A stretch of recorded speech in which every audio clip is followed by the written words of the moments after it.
Healthy रहा हेले आमको बहुत किसी सैक्रिफाइस करने पड़ो। आम जेबे भी कौन वर्किंग पर्सन को वर्कआउट करने कहू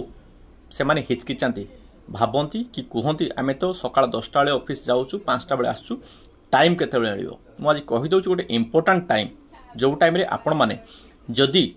वाक करेंगे ताहले आपनकर कैलोरी बर्न तो हम ता सहित आपण सकाल 10टा लंच पर्यंत काम करी करी जो थकापन थी सेटा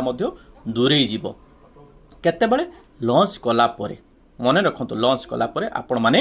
जो भी ऑफिस रे काम करछन सेठी जदि सीढ़ी अछि ताहले ट्राई करिवे जिबा आसीबा मिसी 300 स्टेप सीढ़ी चलिए जदि सेठी सीढ़ी नाही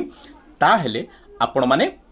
नॉर्मल ग्राउंड रे कि आपण माने 600 स्टेप चलिए जिबा आसीबा सो दैट आपण मानकर कैलोरी बर्न हबो माइंड फ्री हबो एवं थकापन पळेबो। किंतु मन रखि जदि आपन को एका कष्ट लगुच ताहले आपण को ऑफिस को भी गोटे साथी को आपण माने एक कंपनी पई चूज करिवे एवं प्रैक्टिस रखिबे। Thank you.